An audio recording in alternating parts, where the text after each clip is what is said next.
Olá, tudo bem? Eu sou o pastor Cláudio Rosa, aqui do canal Que Diz a Bíblia, tudo bem? Muito obrigado aí pela sua participação, por estar conosco. Estamos trabalhando aqui com Jesus para podermos levar uma palavra de Deus a você, a sua família, a sua comunidade. Que Deus te abençoe e te guarde. Quero lembrar a você que ao final do vídeo, se você gosta ou se você gostou, que você se inscreva no canal se ainda não é inscrito, toque o sininho para que você possa receber as notificações de novos vídeos e também das lives. Dê o seu like, compartilhe e também comente. O comentário é muito importante. Olha o texto, ou melhor, o título desse vídeo que nós estamos produzindo aqui. Cachê na terra ou galardão no céu? O que é melhor? Receber um bom cachê aqui na terra para estar pregando e cantando ou termos o nosso galardão no céu? Vamos falar sobre isso. O que diz a Bíblia a esse respeito? Logo depois da nossa vinheta.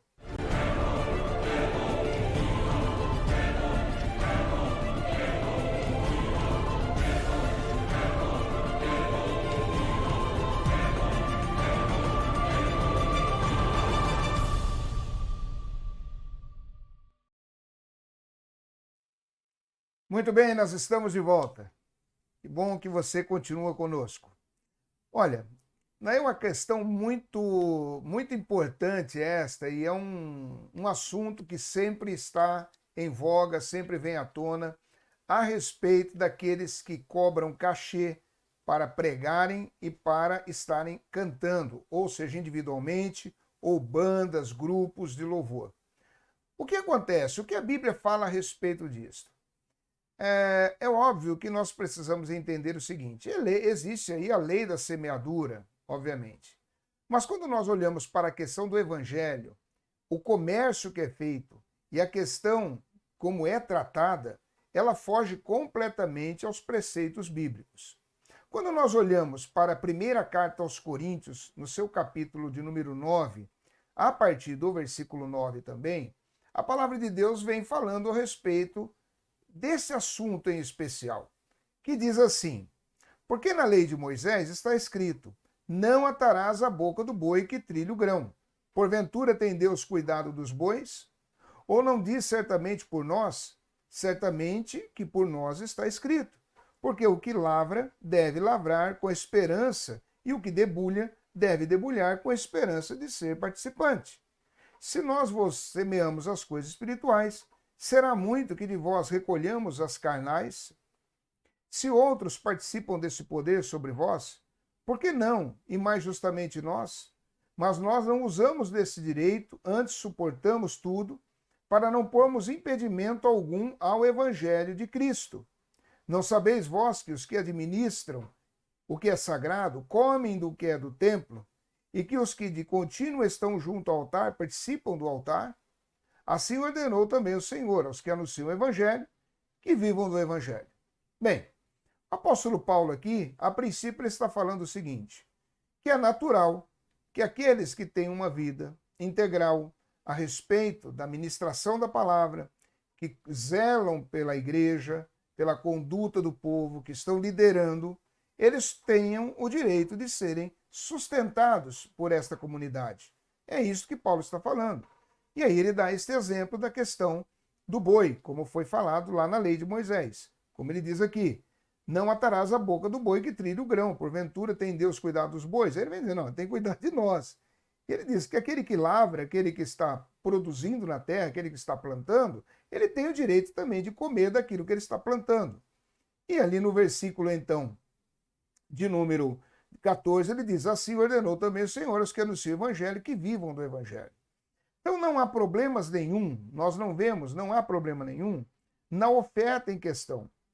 Quando se há uma oferta em relação a uma pessoa que vai estar, então, ministrando a palavra em algum local, trazendo um ensinamento, isso é natural.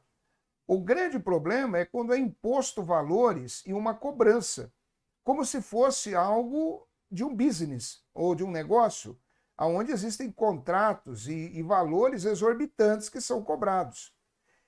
E o que impressiona nisso tudo é que, além da questão, ou vamos colocar assim, o pior de tudo, melhor dizendo, não é se cobrar, é se pagar o que se cobra.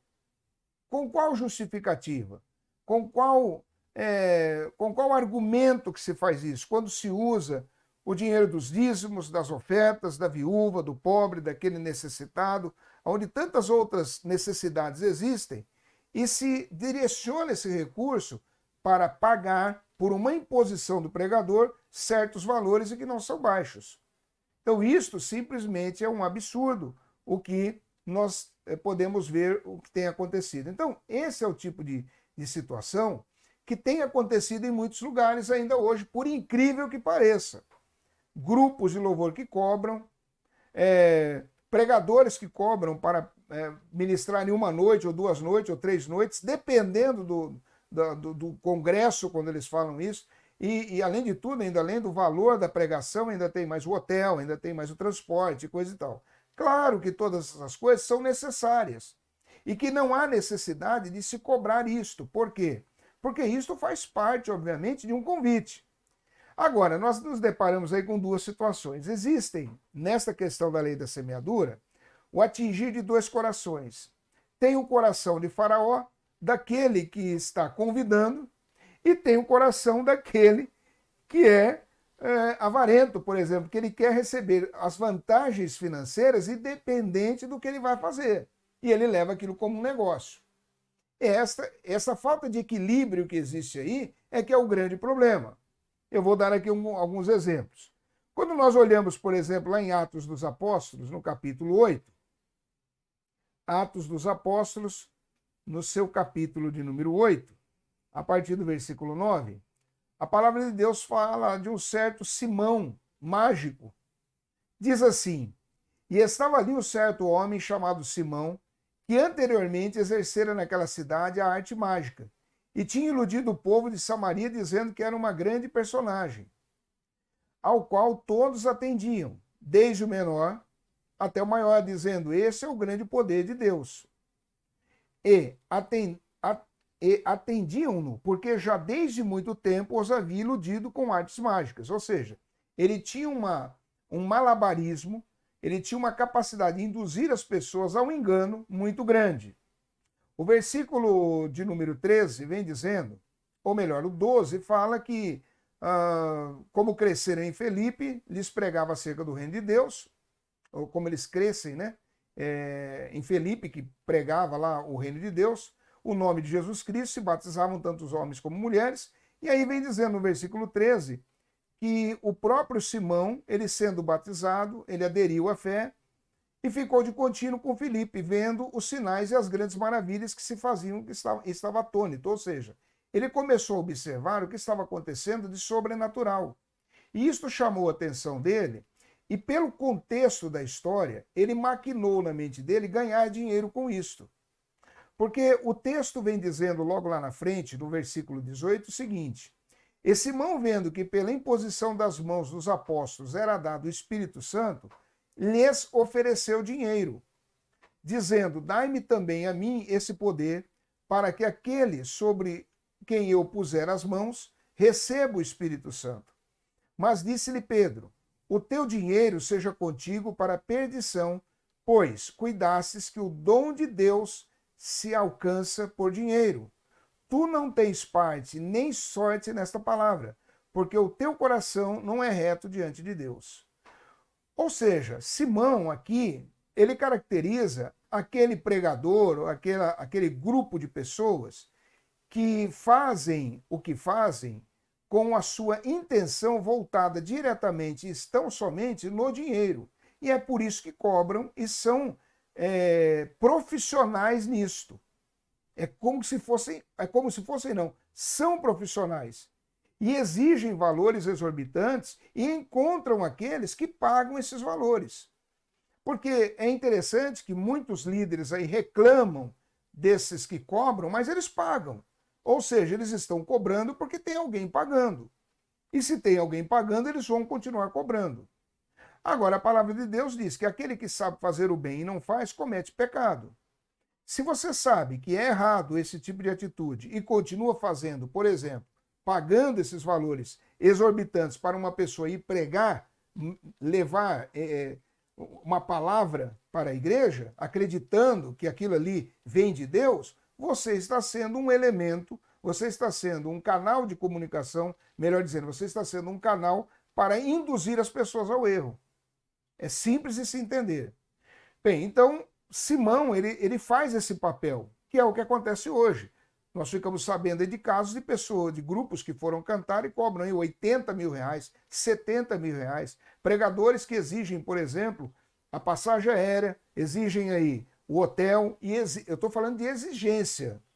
Não é errado a igreja ou uma organização que convide a pessoa para ir ministrar em algum local, dar o meio de transporte, podendo dar um meio de transporte digno, podendo dar uma hospedagem digna. O problema está na questão da exigência e do tipo de transporte e do tipo de hospedagem. E também a questão da oferta, que deixa de ser uma oferta, mas sim um contrato de pagamento.